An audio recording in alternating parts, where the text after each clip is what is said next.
नमस्कार, स्वागत है आपका हर शहर हर खबर में। मैं हूं आपके साथ पारुल। आपका शहर आपकी खबर। जी हां, आपका शहर आपकी खबर में हम बड़ी खबरों पर नजर डालते हैं जिन पर दिन भर आप हमारी नजर बनी होती है।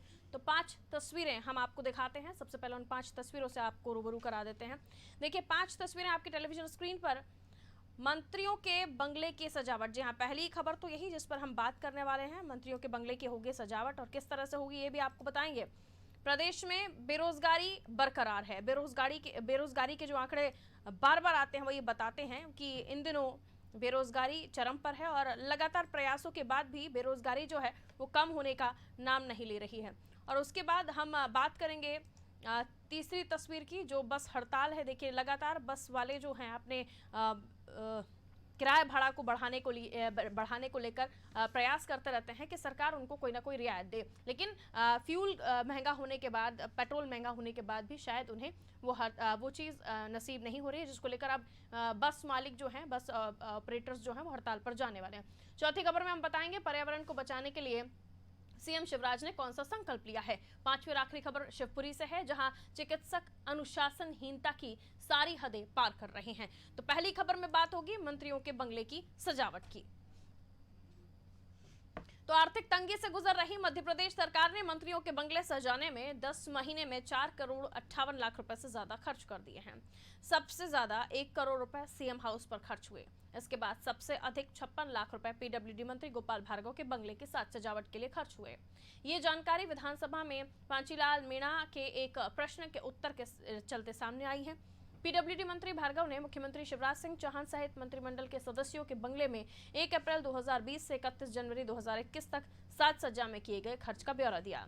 सीएम हाउस में केवल बिजली के काम में 81 लाख से ज्यादा खर्च किए गए हैं, तो 18,52,000 का सिविल वर्क भी हुआ है। मुख्यमंत्री के 74 बंगला स्थित एक अन्य बंगले B8 में 13,41,000 का काम हुआ है। केवल सिविल वर्क देखा जाए तो मुख्यमंत्री निवास से ज्यादा काम गृह मंत्री नरोत्तम मिश्रा, नगरीय प्रशासन मंत्री भूपेंद्र सिंह, स्वास्थ्य मंत्री प्रभुराम चौधरी, सहकारिता मंत्री अरविंद भदौरिया और परिवहन मंत्री गोविंद सिंह राजपूत के बंगले पर हुआ।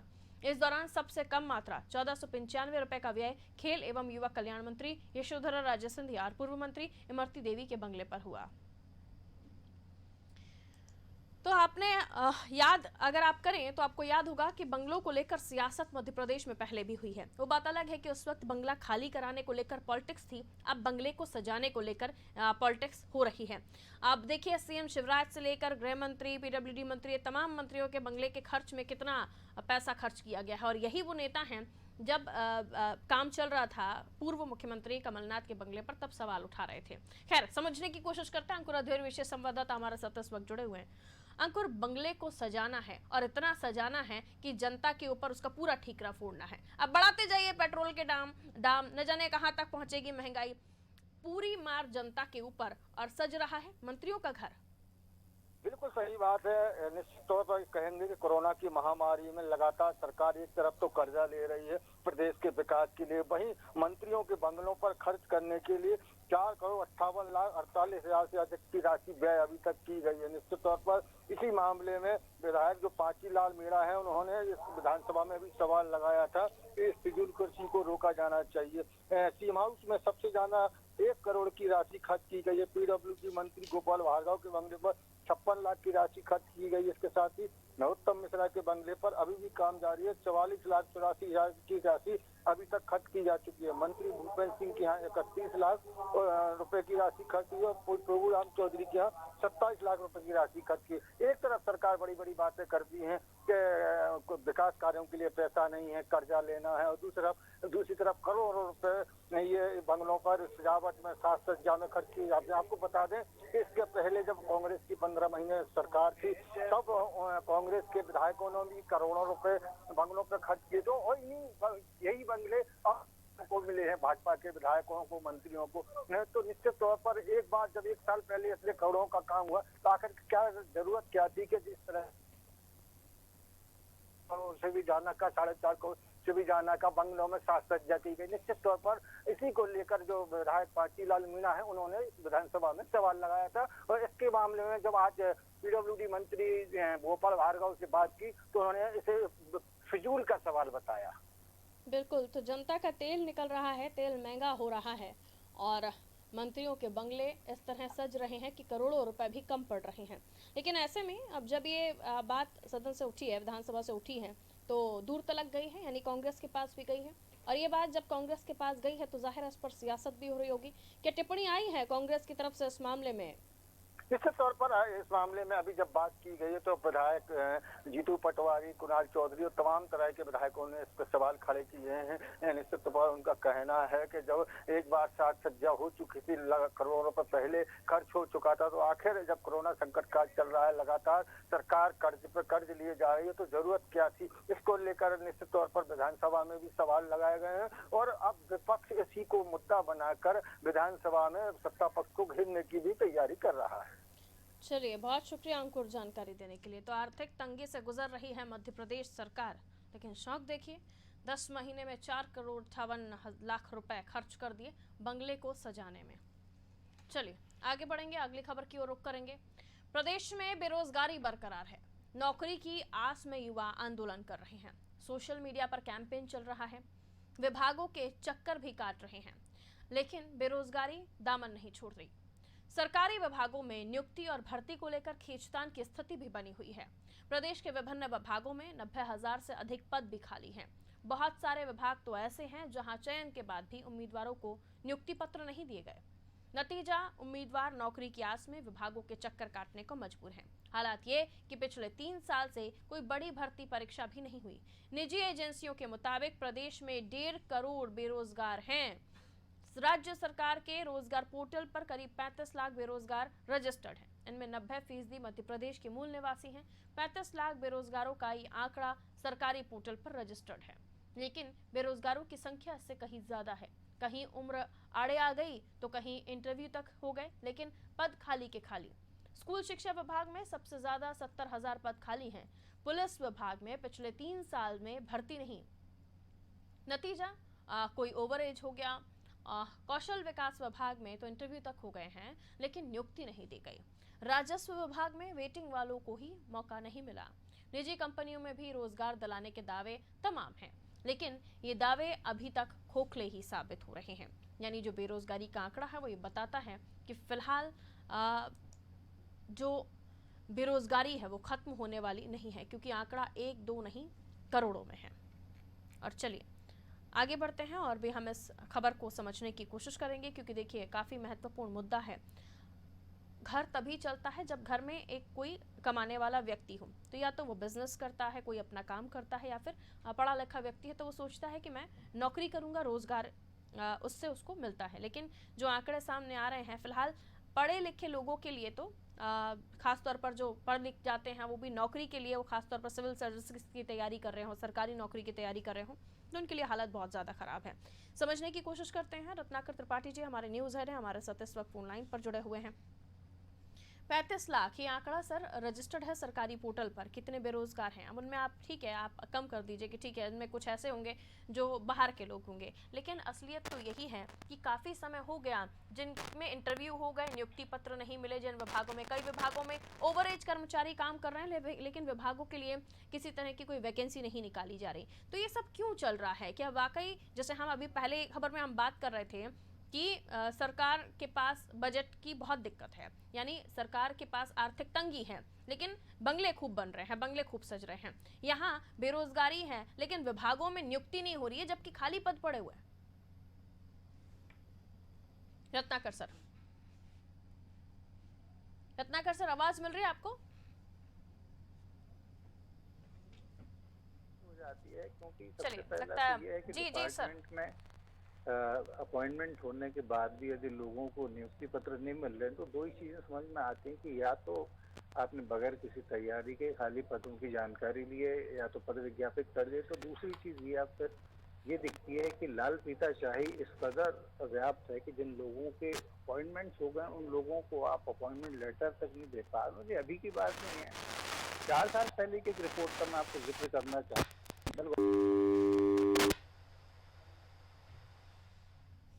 चलिए, लगता है तकनीकी खराबी के चलते फ़ोन डिस्कनेक्ट हुआ है। हम कोशिश करेंगे एक बार फिर से रत्नाकर सर से हम इस खबर को समझने की कोशिश करेंगे, क्योंकि बहुत महत्वपूर्ण है। मध्य प्रदेश में मुद्दा बेरोजगारी। आज हर एक युवा चाहता है कि उसे एक अच्छी नौकरी मिले।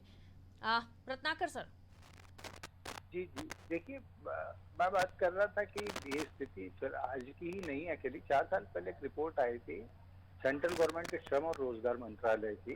उसकी सर्वेक्षण रिपोर्ट थी और उसमें ये साफ कहा गया था कि देश के अन्य प्रांतों में जहाँ बेरोजगारी का प्रतिशत घटा है, वहीं मध्य प्रदेश में बेरोजगारी की दर बढ़ी है। ये रिपोर्ट बाकायदा पार्लियामेंट में टेबल की गई थी और उसमें साफ ये कहा गया था कि मतलब बीते 3 साल यानी 7 साल में यहाँ की मध्य प्रदेश की 2 अरब 2 करोड़ 93 लाख रुपए रोजगार सृजन के लिए सेंट्रल गवर्नमेंट ने दिए थे। लेकिन इसके बावजूद प्रदेश के केवल 43,713 लोगों को ही रोजगार मिल पाया था। जी। तो ये जो इससे 2015-16 का जो वार्षिक सर्वेक्षण है, ये भी बता रहा है कि मध्य प्रदेश में बेरोजगारी का प्रतिशत 3 था, जबकि 2014-15 में 2.3 स्थिति थी। तो साफ जाहिर सी बात है कि 1 साल के भीतर भी उस समय सरकार बेरोजगारी की स्थिति को दूर नहीं कर सकी थी। कमलनाथ सरकार की अगर बात करें तो उस दौरान ये सामने आया था कि 1 साल में 7 लाख बेरोजगार मध्य प्रदेश में बढ़ गए, 28 लाख पहुंच चुका है यहाँ पर बेरोजगारी का फिगर। और उस दौरान केवल 34,000 लोग ऐसे थे जिन्हें रोजगार मिल पाया था। तो रोजगार के साधन उपलब्ध कराना सरकार की प्राथमिक जिम्मेदारियों में से एक है। इसको कमलनाथ ने ये तक कहा था कि बाहरी राज्य के लोगों को हम अपने यहाँ पर रोजगार न करने दें, क्योंकि मध्य प्रदेश के लोगों को उससे रोजगार नहीं मिल पाता। तो बातें बड़ी बड़ी होती हैं, बीजेपी हो चाहे कांग्रेस हो, मैनिफेस्टो में इसको लेकर बड़ी बड़ी बातें कही जाती हैं, बट जब ये आता है एग्जीक्यूशन का समय आता है इन चीजों को अमली जामा पहनाने का, तो वही दुर्भाग्यपूर्ण स्थिति सामने आती पाती है जिस पर आज हम चर्चा कर रहे हैं। बिल्कुल दुर्भाग्यपूर्ण यही कि हम तमाम चीज़ें देख रहे हैं कि नियुक्तियां होनी है लेकिन नियुक्तियां हो नहीं रही हैं, या इंटरव्यूज़ हो चुके हैं, अपॉइंटमेंट लेटर्स नहीं दिए जा रहे हैं। ऐसे में जो प्रदेश का युवा है वो क्या अब आस ख़त्म कर दे कि कभी उसे सरकारी नौकरी मिलेगी भी, क्योंकि कोई पहल ही नहीं दिख रही? निश्चित रूप से तो फ्रस्ट्रेशन डेवलप होता है, और वो खास तौर से आप उस तबके का सोचिए जो नौकरी के इंतजार में ओवर एज हो जा रहा है, या वो जिन्हें अपॉइंटमेंट लेटर तक नहीं दिया जा रहा है नौकरी लगने के लंबे समय के बाद से। और सबसे बड़ी विडंबना ये है कि जब पद खाली हैं जी। तो फिर उन पर रोजगार क्यों नहीं मिल रहा है। सरकारी नौकरियों में एक्सटेंशन लोगों को दे दिया जा रहा है रिटायरमेंट के बाद भी, जिसके चलते उनके पीछे जो पद वैसे खाली नहीं हो पा रहे हैं जिनमें नए लोगों की नियुक्ति की जा सके। तो ये असंतोष को जन्म देती है, सामाजिक विडंबना को जन्म देती है, और उसके चलते फिर होता ये है कि सबसे ज्यादा जो मामले सामने आते हैं वो डिप्रेशन के आते हैं, अपराध के आते हैं युवाओं के द्वारा। और ऐसी चीजें यदि एक बार अपने विस्तृत स्वरूप में सामने आने लगती हैं तो फिर निश्चित रूप से माना जाता है कि सीधा सीधा सरकार का दोष है, क्योंकि कहा जाता है खाली दिमाग शैतान का घर। यदि किसी को रोजगार नहीं मिल पाएगा तो इसी तरीके की स्थिति बनेगी। और प्राइवेट सेक्टर्स में भी यदि आप इस तरीके का इन्वेस्टमेंट प्रदेश में नहीं ला पा रहे हैं कि प्राइवेट सेक्टर में आपके युवाओं को ज्यादा से ज्यादा नौकरियां मिलें, प्रदेश के लोगों की नौकरी के लिए प्राइवेट सेक्टर्स में यदि कोई बंदोबस्त नहीं कर पाते हैं, तो आपकी दोहरी विफलता है। और इसका लाखों दिमागों पर, लाखों प्रतिभाओं पर और उनसे जुड़े लाखों परिवारों पर बहुत बुरा असर होता है, जिस चीज के निराकरण की दिशा में निश्चित रूप से बहुत ठोस कदम उठाए जाने चाहिए। बिल्कुल, बहुत शुक्रिया रत्नाकर जी हमारे साथ जुड़ने के लिए और इस खबर पर पूरी जानकारी देने के लिए। तो देखिए, बेरोजगारी का आंकड़ा और किसी तरह के ना होते प्रयास कहीं ना कहीं युवाओं में निराशा का भाव पैदा कर रहे हैं, जिसका नतीजा ये भी, जैसे रत्नाकर जी भी कह रहे थे, कि खाली दिमाग शैतान का घर, फिर अपराध जैसी प्रवृत्ति, और फिर जिस तरह के अपराध हमारे देश में हो रहे हैं, हमारे प्रदेश में भी हो रहे हैं, इस तरफ फिर युवा ज़्यादा जाते हैं, क्योंकि एक तो डिप्रेशन उनको परेशान करता है, ओवर एज होने के बाद ये भी उन्हें डर सताता है कि आने वाले समय में उन्हें नौकरी मिलेगी भी नहीं, क्योंकि उन्होंने अपनी ज़िंदगी भर जिस चीज़ को लेकर तैयारी की उस मामले में कहीं ना कहीं वो उदास हो जाते हैं, निराश हो जाते हैं। अगली खबर की ओर हम रुख कर रहे हैं। सीधी हादसे के बाद की जा रही सख्ती से भोपाल, इंदौर, सागर संभाग के बस ऑपरेटर नाराज हैं। अब उन्होंने हड़ताल की घोषणा कर दी है, जिसके तहत भोपाल, इंदौर और सागर संभाग में 26 और 27 फरवरी को बसें नहीं चलेंगी। ऑपरेटर्स ने आरोप लगाया है कि प्रशासन अपनी गलती छुपाने के लिए उन्हें निशाना बना रहा है। भोपाल में हुई बैठक में बस संचालकों ने चालान की कार्रवाई के विरोध में साथ 3 साल से किराया वृद्धि नहीं होने का भी मुद्दा उठाया है। उन्होंने कहा, सरकार बस व्यवसाय में हो रहे नुकसान की तरफ कोई ध्यान नहीं दे रही है। आपको बता दें, सीधी में यात्रियों से भरी बस के नहर में गिरने से 54 यात्रियों की मौत हो गई थी, जिसके बाद सरकार ने बसों की जांच का अभियान शुरू किया। बस संचालकों का कहना है कि सीधी बस हादसा पूरी तरह सतना और सीधी के जिला प्रशासन और पुलिस की अनदेखी का नतीजा है। संचालकों ने कहा, डीजल की कीमत में लगातार वृद्धि हो रही है, लेकिन सरकार 3 साल से किराया वृद्धि नहीं कर रही है।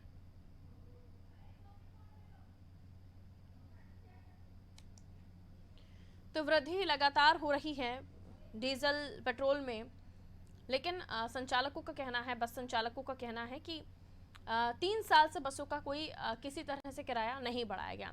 हालांकि लॉकडाउन के समय जरूर उन्हें टैक्स में रियायत दी गई थी, लेकिन अब जो सीधी बस मामला है उसके बाद से प्रशासन की सख्ती, वो फिटनेस चेक कर रहे हैं, वो मेंटेनेंस चेक कर रहे हैं, वो परमिट चेक कर रहे हैं, तमाम वो पैमाने जिसको अनदेखा करते हुए या जिसे अनदेखा किया गया हो उस वक्त के बाद सबक लेते हुए आप सख्ती दिखा रही है सरकार। लेकिन शायद हो सकता है कि संचालक इन तमाम चीज़ों से नाराज़ हैं। उनका कहना है कि वो किस तरह से अपना गुजारा करें। अगर वो बसों में सवारियां नहीं बिठाते हैं तो एक रूट में उतना उनकी राशि ही नहीं निकलती है। कुछ इस तरह की भी कंप्लेन है। चलिए आगे बढ़ते हैं, अगली खबर की ओर हम आगे बढ़ लेते हैं।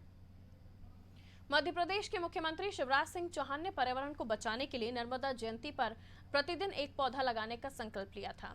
इसी संकल्प को आगे बढ़ाते हुए सीएम शिवराज ने बुधवार को भोपाल के स्मार्ट पार्क में पौधे लगाए।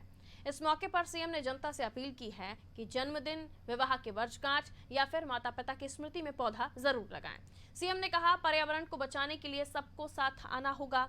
वहीं प्रदेश में बढ़ते कोरोना के प्रकोप पर सीएम ने कहा, जनता कोरोना गाइडलाइंस का पालन करे।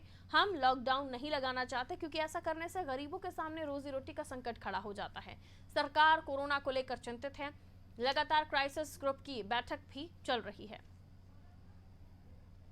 मैं तो रोज एक पेड़ लगाऊंगा ही, लेकिन पर्यावरण बचेगा तब जब मध्य प्रदेश की जनता भी संकल्प ले कि साल में एक पेड़ कम से कम लगाएंगे। और मैं रोज अपील कर रहा हूं कि जन्मदिन पर, विवाह की वर्षगांठ पर, बच्चों के जन्मदिन पर या माताजी पिताजी की स्मृति में अनेकों ऐसे प्रसंग आते हैं जब हम पेड़ लगा के धरती को बचाने की पहल कर सकते हैं। हम चिंतित हैं। आज भी प्रदेश में 340 कोरोना के पॉजिटिव केस आए हैं। इंदौर में, भोपाल में और महाराष्ट्र की सीमा में जो लगे जिले हैं वहाँ पॉजिटिव प्रकरण बढ़ रहे हैं। हमने इसे बहुत गंभीरता से लिया है और क्राइसिस मैनेजमेंट ग्रुप अपने अपने स्थानों पर फैसला कर रहा है। शाम को 5 बजे फिर मैं समीक्षा कर रहा हूँ।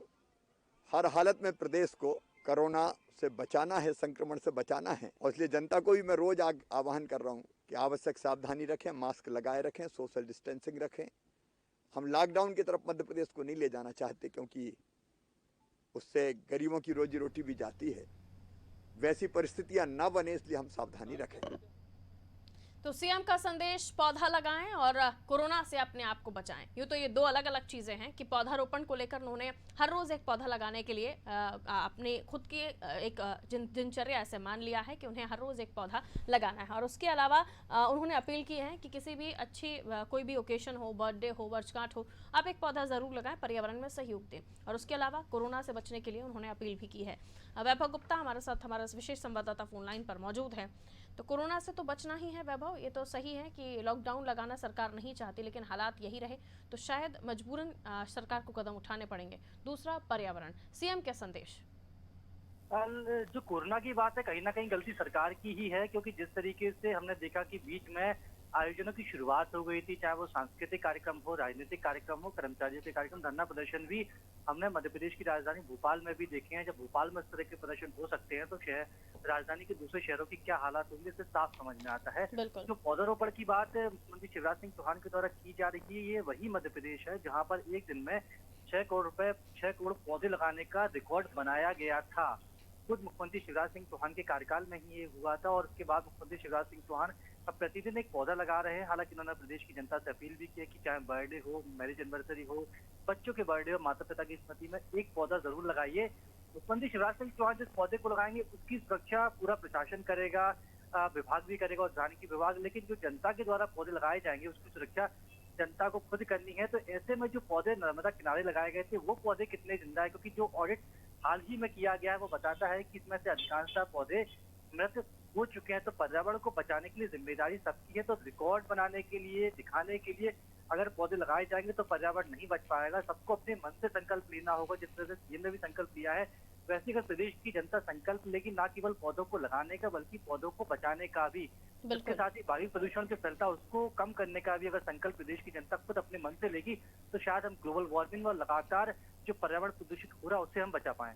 तो जो जिम्मेदारियां एक अच्छे नागरिक की हैं उन्हें निभाना ज़रूरी है, तभी आप आगे पृथ्वी को बचाने में या पर्यावरण को बचाने में या हमारी वायु प्रदूषित ना हो उसमें योगदान दे सकते हैं। न केवल आरोप लगाना बल्कि कुछ करके भी दिखाना। बहुत शुक्रिया वैभव जानकारी देने के लिए। चलिए आगे बढ़ेंगे। अब हम बात करेंगे शिवपुरी की। शिवपुरी खबर की ओर हम बढ़ रहे हैं और देखिए शिवपुरी का जिला चिकित्सालय अनुशासनहीनता और असुविधाओं की वजह से लगातार चर्चा में बना रहता है, लेकिन इस बार तो अनुशासनहीनता की सारी हदें पार हो गई जब एक चिकित्सक अपने कैबिन में बिस्तर पर लेटकर मरीजों को देखता पाया गया। इस दौरान मरीज खड़े रहे और चिकित्सक बिस्तर पर लेटकर मरीजों के पर्चे देखता रहा और दवाइयां लिखता रहा। कैबिन के बाहर जो कुर्सी चिकित्सक के लिए लगी हुई है वो खाली पड़ी रही। जब इस संबंध में सिविल सर्जन से बात की गई तो उन्होंने इसे गंभीर अनुशासनहीनता के तौर पर माना और डॉक्टर पर कार्रवाई की बात कही है। यदि ये घटना है और डॉक्टर ऑन ड्यूटी हॉस्पिटल में है तो एक ये जो लेट के मरीज देने वाली बात है, इस व्यवस्था नहीं है। वहाँ केवल पलंग डाले गए हैं और आराम करने के लिए हैं यदि फुर्सत के समय में, और यदि किसी डॉक्टर ने किया है तो मैं उसका देखूंगा। ऑन ड्यूटी पे था और यदि वीडियो से पहचान सका तो वीडियो भिजवा दें आप संज्ञान में, तो उसके लिए कार्रवाई करूँगा। नहीं, अभी आपको क्या लगता है जो कौन डॉक्टर है? उससे डॉक्टर राजपूत होना चाहिए, डॉक्टर DS राजपूत। तो अब तक स्वास्थ्य विभाग पर जब आरोप लगते थे या आप कोई भी आर्टिकल पढ़ते होंगे तो कहीं ना कहीं आपने ज़रूर पढ़ा होगा स्वास्थ्य महकमा सो रहा है। अब कहिए कि स्वास्थ्य महकमा लेटा हुआ है, क्योंकि अभी जो ये डॉक्टर्स हैं, चिकित्सक हैं, ये लेट कर ट्रीटमेंट कर रहे हैं। तो ये लेटे हुए ट्रीटमेंट से जनता का कितना भला होगा समझने की कोशिश करेंगे। रशीद खान संवाददाता हमारे साथ इस वक्त फोन लाइन पर मौजूद हैं।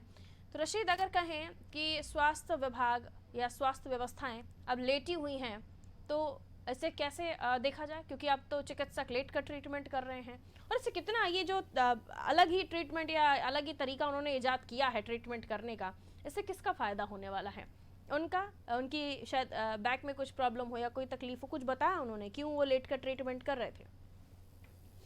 देखिए पारुल, मैं आपको सबसे पहले तो ये बता देता हूँ कि शिवपुरी का जो जिला चिकित्सालय है वो मध्य प्रदेश में नंबर 1 पर इसको चुना गया था और यहाँ पर साफ तौर पर आप विजुअल देख सकते हैं जिसमें डॉक्टर लेट के पेशेंट को देखते नजर आ रहे हैं और ऐसा उनके साथ में कुछ भी नहीं है कि उनके किसी कमर में दर्द हो या कोई उनका ऑपरेशन हुआ हो, क्योंकि यहाँ इस टाइप की प्रवृत्ति बन चुकी है कि जो यहाँ कोई सुनने वाला और देखने वाला ही नहीं बचा है। कि कई बार जिला चिकित्सालय की शिकायतें भी हो चुकी हैं, जैसे बेड को ही लेकर शिकायत अभी हुई थी जिसमें कि गद्दे फटे हुए थे और चादरें उनकी सही थी। तो ऐसे कई मामले सामने आते रहते हैं, लेकिन उसके बाद भी यहाँ कोई कार्रवाई नहीं होती है। जी, तो आम हो चला है शिवपुरी में इस तरह की खबरों का निकल कर आना और डॉक्टरों का लेट का ट्रीटमेंट करना, लेकिन इस पर अभी भी कंट्रोल नहीं किया गया। तो यही माना जाएगा कि अब विभाग सो नहीं रहा है, विभाग आराम फरमा रहा है, लेटा हुआ है। खैर, बहुत शुक्रिया रशीद जानकारी देने के लिए और इस खबर को पहुंचाने के लिए। तो शिवपुरी की एक खबर जहां चिकित्सक जो हैं लेट कर ट्रीटमेंट कर रहे हैं, दवाइयां लिख रहे हैं, लेट कर लिख रहे हैं, और ऐसा भी नहीं है कि उनका कोई गंभीर बीमारी उन्हें हो या किसी ऑपरेशन से वो अभी निकल कर आए हों, ऐसा कुछ नहीं था। सिर्फ उन्हें लग रहा था कि फ़िलहाल आराम करते करते थोड़ा सा मरीज़ों को देख लिया जाए, लेकिन ये उनका आराम कितना पसंद आया होगा प्रशासनिक अधिकारियों को या स्वास्थ्य अमले को, ये देखना होगा। पसंद आया होगा तो कोई कार्रवाई नहीं होगी, अगर ना पसंद आया होगा तो कार्रवाई ज़रूर होगी और एक संदेश जाएगा पूरे स्वास्थ्य महकमे में कि इतना हल्के में मत लीजिए देश की स्वास्थ्य व्यवस्थाओं को। फिलहाल मुझे दीजिए इजाज़त और खबरों के लिए आप देखते रहिए नादी टीवी। नमस्कार।